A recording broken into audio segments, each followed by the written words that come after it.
Panas guys.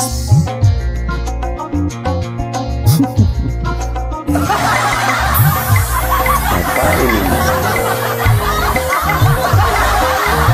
Oh lala.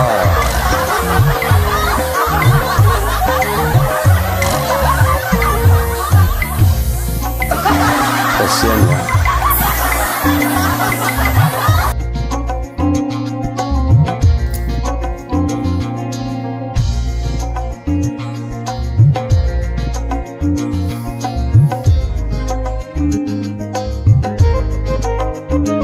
Siapa yang gendong bayi?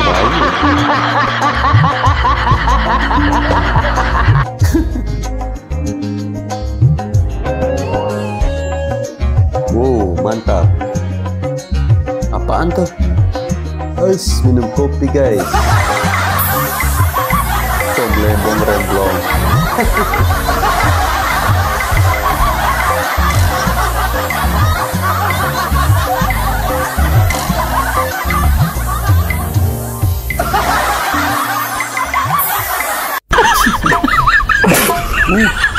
Dasternya keren juga ya. Malah diketawain sama si nenek ini.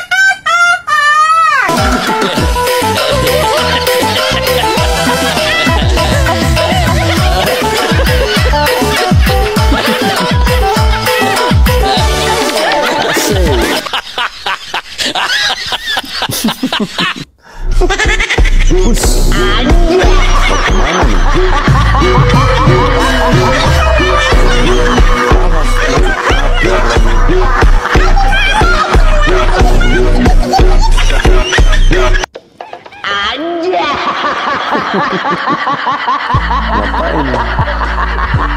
Bus. Lagi ngamen ya?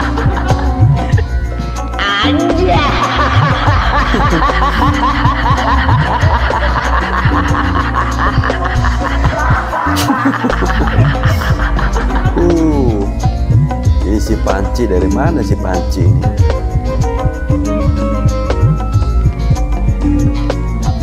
Dilarang ketawa ya guys. Mas Anies.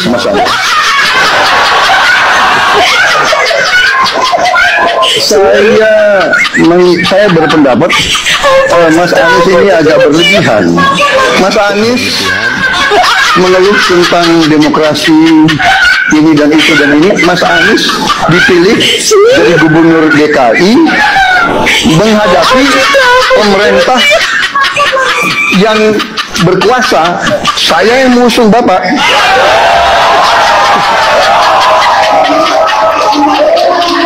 Kalau demokrasi kita tidak berjalan, tidak mungkin Anda jadi gubernur.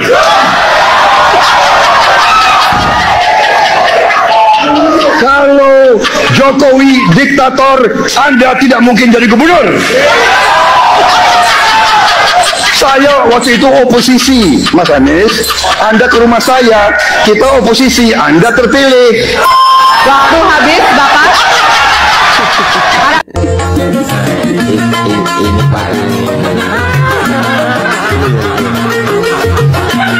Seksi juga semua ini guys. Ada manajer bank.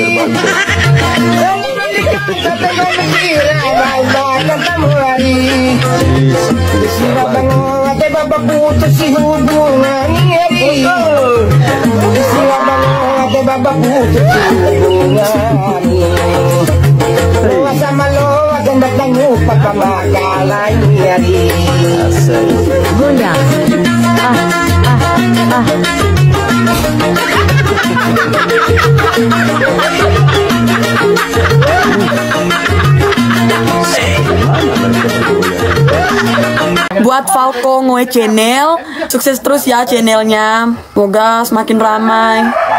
Buat teman-teman jangan lupa like, comment, and subscribe. Oke? Halo guys, jumpa lagi bersama saya di Falco Ngoe Channel ya. sudah bersama-sama kita saksikan hiburan ya, lumayan ya, bisa merefresh otak kita supaya tidak terlalu memikirkan utang guys. Ya guys, video saya kali ini ada sebuah berita yang sangat menarik. Tentunya ini terkait dengan dana desa.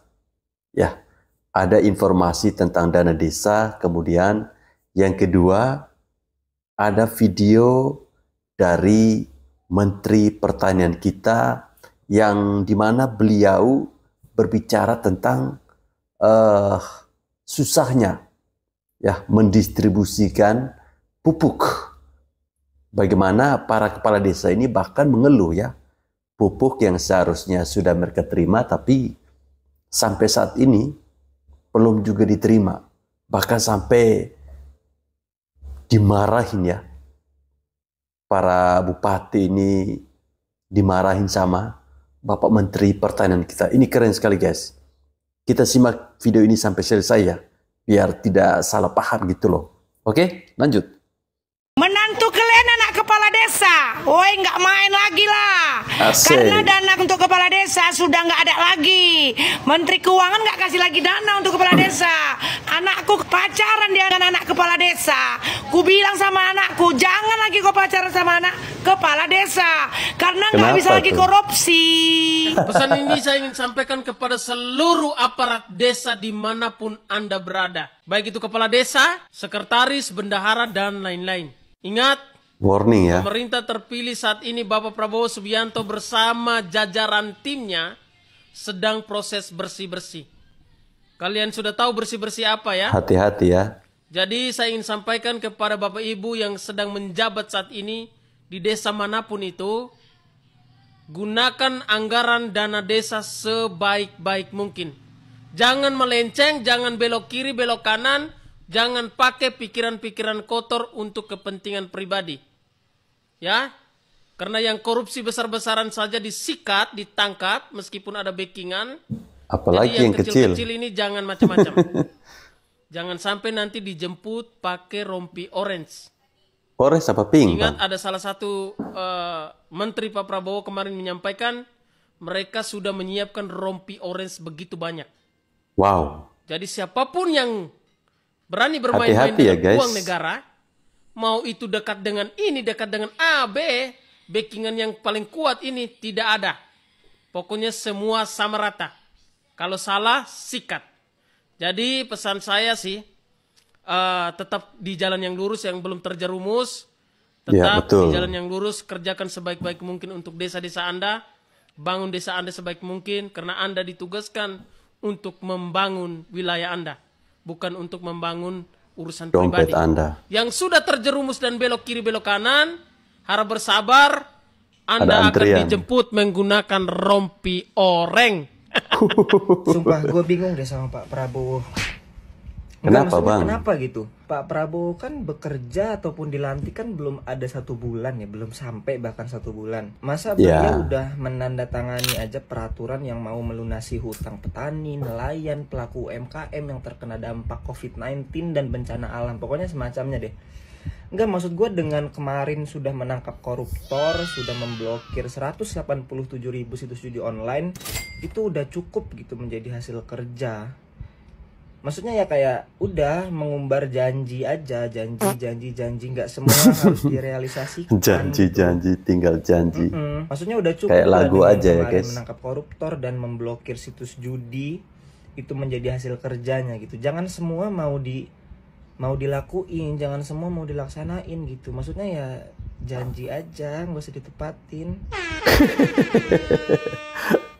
Pokoknya Begitu sih, sehat-sehat Bang. ya buat Pak Prabowo. Aku cinta Kan janji Pak harus Prabowo. ditepati.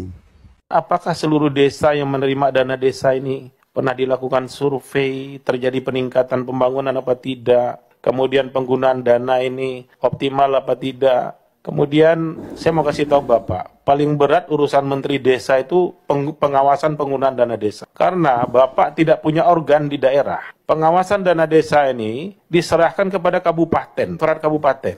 Akhirnya kepala desa itu lebih takut kepada inspektorat daripada takut kepada menteri desanya, Pak, yang megang anggaran 71 triliun tadi. Menurut saya, Pak Yandri, kami dukung bagaimana Bapak merumuskan pengawasan penggunaan dana desa. Ada banyak kepala desa masuk penjara, Pak, karena ketidakmengertian dia tentang penggunaan keuangan negara. Kemudian ada banyak juga desa yang terima dana desa cukup besar tiap tahun, tetapi desanya seperti tidak berkembang.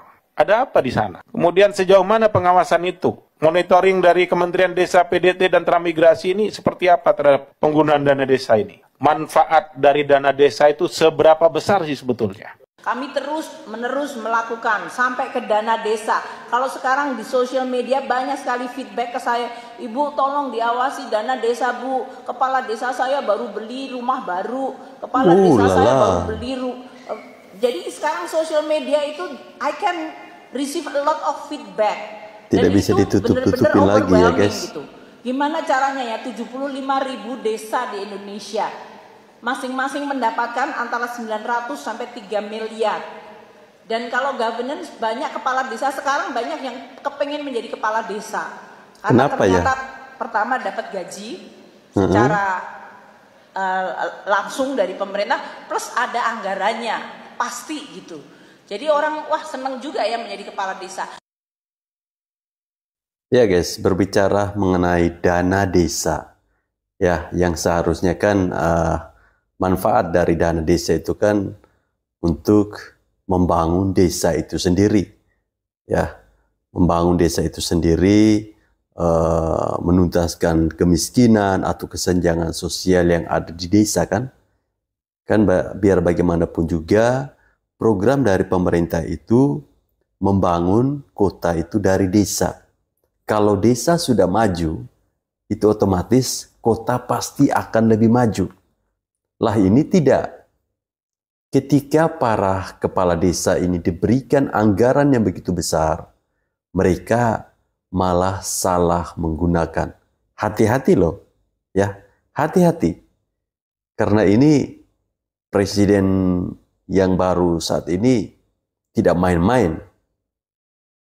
Dia mau menangkap, mau membersihkan para koruptor, tikus-tikus berdasi.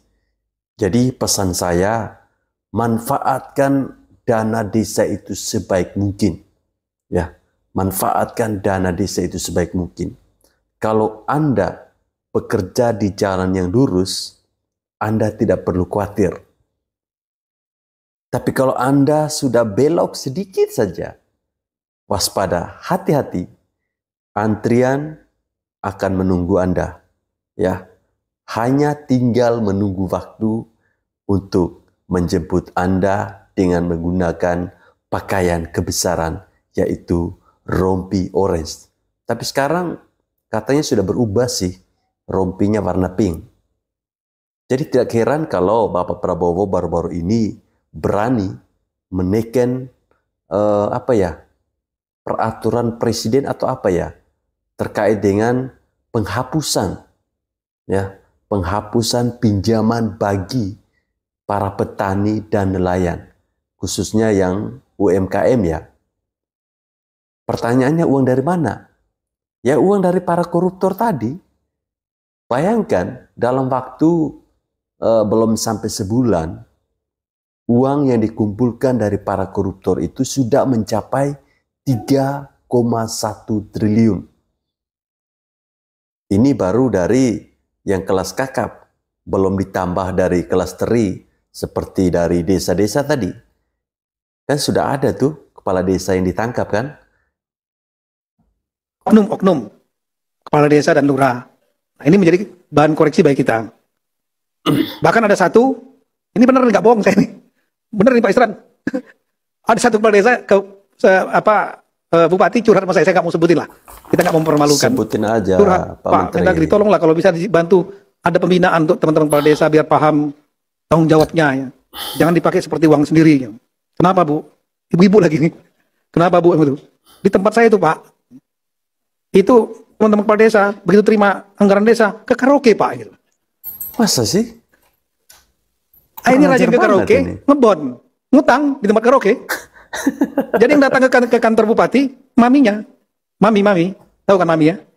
Bukan mami Siapa istrinya kepala desa, bukan. Maminya karaoke itu. Minta Oh, supaya mami dana karaoke. anggaran desanya, pembayaran utang ke karaoke tadi, dipotong oleh bupati, ditap di situ. Jadi, apa nama itu, bisa terbayarkan gitu. Iya, utangnya minta dibayarkan, dipotong dari situ. Sampai segitunya. Karena kepala desa dicari-cari, nggak ketemu-ketemu gitu. Ini brengsek banget ini. Jadi yang berkembang bukan desanya, makin banyak karaoke-nya gitu. Saya nggak mau sebutkan, tapi yang dampingin saya waktu nerima pasti tahu daerah mana. Ya ini saya nggak mau mengatakan semua daerah seperti itu. Ini hanya satu contoh saja kasus yang mungkin ada di tempat lain juga mungkin. Nah oleh karena itulah kita perlu untuk memperkuat kemampuan rekan-rekan kepala desa ini. Tanggung jawab yang besar, bagian dari sistem pemerintahan sebagai birokrat harus memiliki kemampuan manajerial, leadership menjadi pemimpin, mengelola keuangan negara yang ada risiko hukum. Wih kawan, ada saja ini kelakuan oknum kepala desa. Ya, ini yang diceritakan oleh Pak Tito ini pasti benar, tidak mungkin salah. Benar Ya, lah. ada oknum kepala desa, ya, yang main ke tempat ya hiburan, kemudian di situ dia tidak mampu bayar, ngutang. Kemudian Potong maminya atau ketuanya lah ya, ketuanya kayaknya ya. Mami itu pasti ketua ya. Ketuanya menghadap bupati agar dipotong dana desa dari oknum kepala desa ini untuk membayar utang. Ini satu oknum ini yang diceritakan. Belum Dana yang desa. Weh. Makanya beberapa waktu lalu itu kan banyak kepala desa itu yang dipanggil oleh kejaksaan, diperiksa oleh kejaksaan terkait korupsi. Nah, ini ada beberapa hal ya yang harus diperhatikan oleh pemerintah terkait adanya kepala desa. Kenapa? Orang yang menjadi kepala desa di suatu desa itu adalah tokoh, ya. Tokoh, tidak memandang di situ latar belakang pendidikan dan sebagainya. Ya, karena pemilihannya adalah demokrasi. Ya. Yeah. Nah, biasanya tokoh ini muncul. Dan ada beberapa tokoh mungkin yang kurang paham terkait administrasi negara. Ya, apalagi di daerah-daerah yang mungkin tingkat sekolah atau tingkat pendidikan masih kurang di beberapa wilayah, tapi harus ada jadi kepala desa. Ya, maka itu sebaiknya pemerintah melakukan penyuluhan langsung ke perangkat desa terkait penggunaan dana desa sehingga tidak disalahgunakan. Dan kalau kita lihat di media sosial ya, di TikTok ini yang paling cepat viral, maupun di YouTube, di stack video, ya, di Instagram, di Facebook. Ya, ada beberapa oknum kepala desa yang bermasalah. Ini oknum ya, tapi saya sangat yakin lebih banyak kepala desa yang bagus, yang jujur, yang amanah. Ya, kalaupun ada yang begini-begini satu dua lah. Ya, berbagai Lebih permasalahan baik. dijumpai. Maka 3, inilah 4, 5 pentingnya sampai tentang tertib 100. administrasi sehingga tidak menyalahgunakan APBN atau uang dari negara. Ya, harus ada penyuluhan hukum. Nah, kenapa? Masyarakat sekarang ini sudah cerdas-cerdas di era digital ini. Ya, masyarakat kita ini rata-rata punya handphone. Ya, sudah tahu bermedsos. Jadi kalau ada permasalahan di desa itu cepat viral. Ya. Ini masalah APBN. Nah, kepada saudara-saudaraku, pemerintahan sekarang, pemerintahan Prabowo Gibran itu ada membentuk suatu badan, ya, lembaga baru ya, suatu lembaga baru, ya, yang disebut badan, ya, khusus untuk mengawasi, ya, mengawasi pembangunan APBN, termasuk APBN negara, ya, ya, jabatan ini setingkat menteri, ya, ya, badan pengendalian pembangunan dan investigasi khusus. Nah, kebetulan yang jadi kepalanya itu adalah senior saya, abang saya sekaligus mentor saya, yaitu Bapak Aris Marsudianto SEME. Saya sangat kenal beliau karena saya adalah salah satu anggotanya, salah satu anak buahnya, salah satu adiknya yang bersama-sama selama ini sampai hari ini. Jadi tahu karakternya. Ya. Beliau paling senang membantu orang. Ya. Tetapi paling benci yang namanya koruptor. Paling benci yang namanya penyalahgunaan APBN. Paling benci pada orang-orang yang menyalahgunakan uang yang bukan uangnya. Ya. Kenapa? Saya pernah dipercayakan oleh beliau itu ya, mengelola uangnya ya, mengelola uangnya. saya sama istri yang kelola uangnya waktu itu untuk kegiatan ya di GNCP dulu. Saya mengikutinya. 1 rupiah pun uangnya nggak ada yang bisa belok kanan kiri. Lurus. Karena apa? Mantap. Dalam suatu organisasi atau apapun, kepercayaan adalah itu adalah kejujuran nomor 1. Iya, betul. Kejujuran. Nah ini tidak tebang pilih ya. Ini senior saya tidak tebang pilih kalau ada yang salah. Maka itu jangan sampai ada menyalahgunakan APBN. Ya, baik itu di pemerintahan pusat, di kementerian, di tingkat provinsi, gubernur dan wakil gubernur, ya, tingkat kabupaten kota, ya, sampai ke tingkat desa, APBN. Itu pasti ditelusuri. Pasti. Apalagi beliau backgroundnya adalah Kopassus. Gultor 81 Kopassus. Yang terdidik, terlatih untuk teliti dari berbagai hal. Yang terlatih untuk mengambil keputusan cepat dalam kondisi kritis. Maka Pak Prabowo tidak salah memilih orang.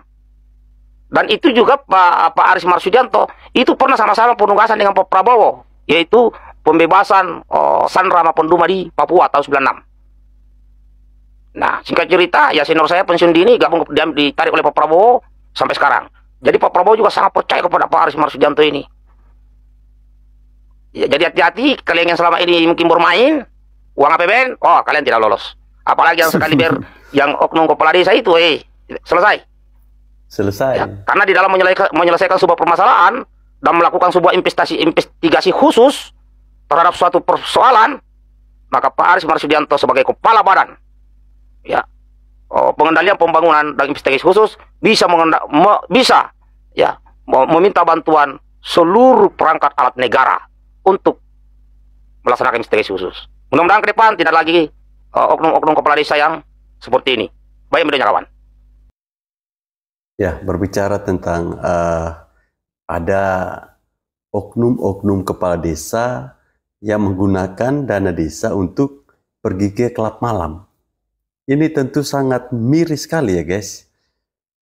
Sampai-sampai maminya pemilik klub malam itu datang ke bupati ya agar bisa memotong langsung. Ini kan konyol. Mau jadi apa desanya? Kalau kepala desanya aja seperti ini. Jangan sampai orang memberikan sebuah cap bahwa kepala desa ini jadi kepala dosa. Aduh, ini konyol sekali ya. Sampai-sampai maminya pergi ke kantor bupati, kasih tahu sama bupatinya untuk potong langsung. Ya karena maminya udah kesal. Dicari kepala desa ini nggak ada di tempat, menghilang terus. Ini kepala desa yang model begini adalah calon kepala desa yang akan mengenakan rompi orange ya guys. Kalau desa selesai masalahnya, negara selesai masalahnya. Benar Bapak Ibu? Nih, benar. Izin Pak Menko, kalau saya mengambil waktu dikit. Karena ini tidak terjadwal. Aku tanya ini harus saya beresin. Kalau ini tidak beres, pasti ada aku beresin di Kementerian Pertanian lagi sebentar. Pak, pupuk belum bertambah? Belum. Wilayah apa? Saya dari Kepala Desa Sukarena, Kabupaten Musrawas, Provinsi Sumatera Selatan. Pak Dirut, belum sampai. Kita harus sama-sama bertanggung jawab. Pak Dirut, izin ke sini, izin ya. Saya ini orang Solo, Sulawesi, halus-halus. Bapak belum ada tambahan pupuk di desanya? Belum, Pak. Pak Dirut, ini kira-kira apa masalahnya? Daerah Sumatera? Sumatera Selatan, Pak, Musrawas. Berarti tidak ada SK bupatinya? Belum, Pak. Kalau di kelompok tani belum ada. Pak Menko lapor, kita lebih buka-bukaan. Makanya ke depan ini harus satu komando. Tapi komandonya 7. Kami kirim pupuk komando itu sejak Januari ya keputusan. Januari sekarang sudah bulan 11, tapi ini tidak sampai. Tambahan 100%. Tapi kalau bupatinya tidak tanda tangan, pupuk itu tidak ada. Padahal pupuk numpuk. Pak Dirut, pakai mic, sekarang baru berapa persen pupuk tersalur?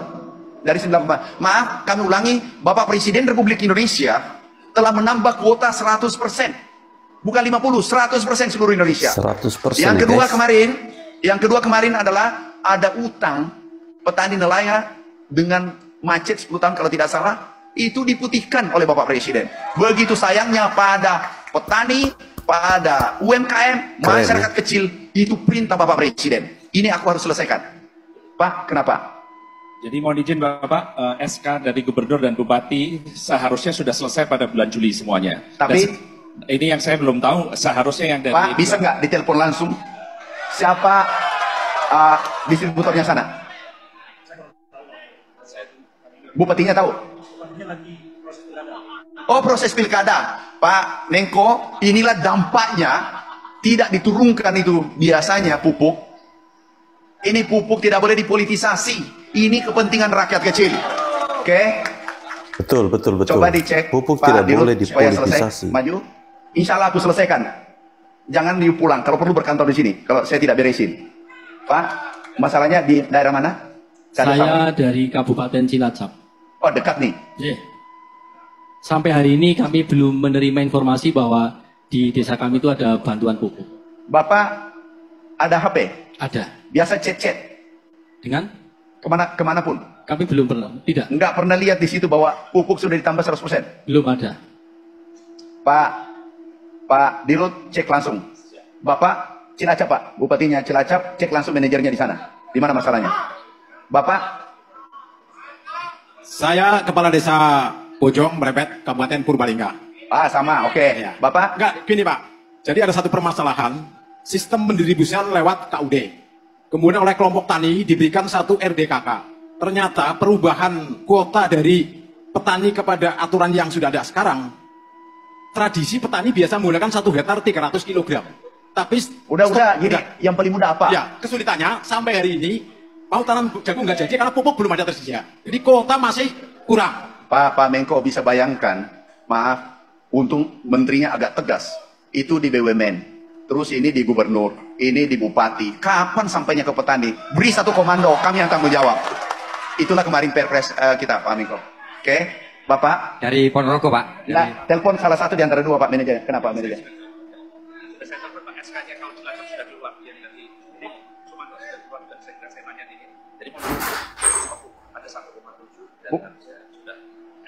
Enggak, kenapa ini tidak bisa ngambil pupuk?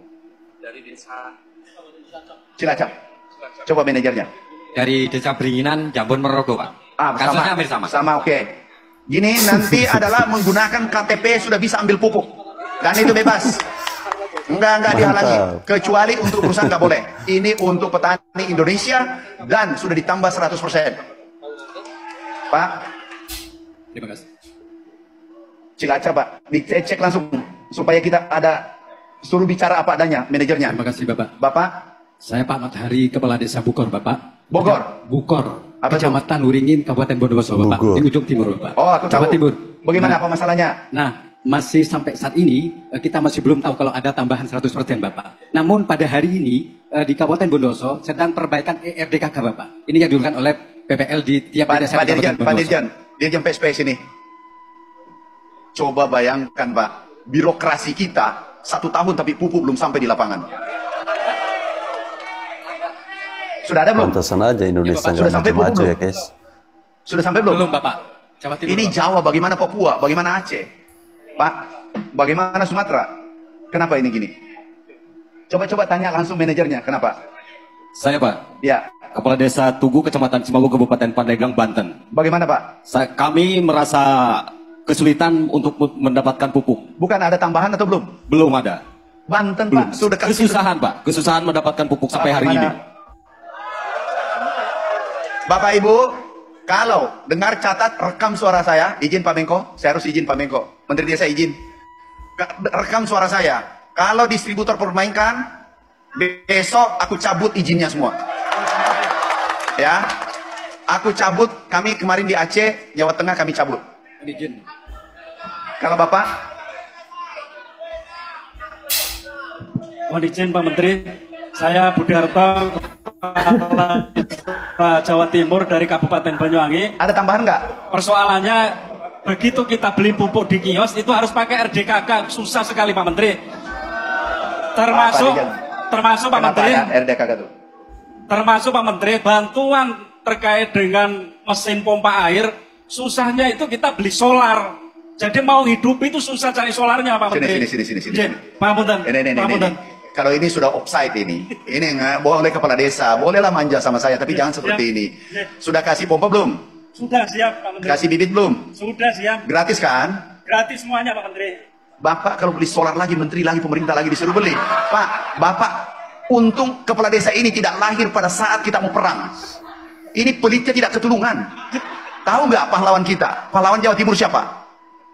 Nyawanya Sutomo nyawanya dia serahkan untuk merah putih. Ini beli solar, nanti terakhir beli rokok. Pak Menteri bisa nggak beli rokok? Macam ini jangan ditiru. Ini kepala desa yang tidak perlu ditiru. Benar?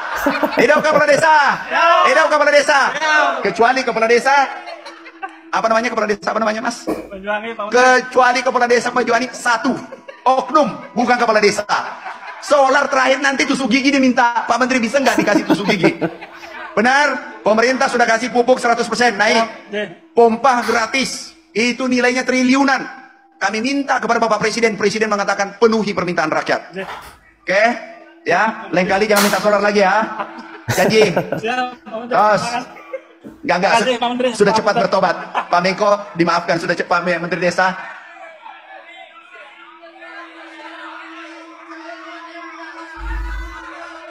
Satu yang bicara satu. Apa? Antri solar. Ya, di daerah kami sudah bicara Menteri SDM itu tidak boleh dipersulit dan ada Pak ini biasanya beli solar susah, katanya ditangkap apa macam-macam. Nanti paparan Pak Kabar Harkam. Ya, Menteri SDM sudah keluarkan itu tidak boleh dipersulit untuk solar. Terima kasih Pak Menteri Desa. Ini ternyata kalau tidak ketemu kepala desa, bisa nggak kita rutin ketemu kepala desa? Bisa. Mau? Pokoknya kami bersama kepala desa, merah putih berkibar.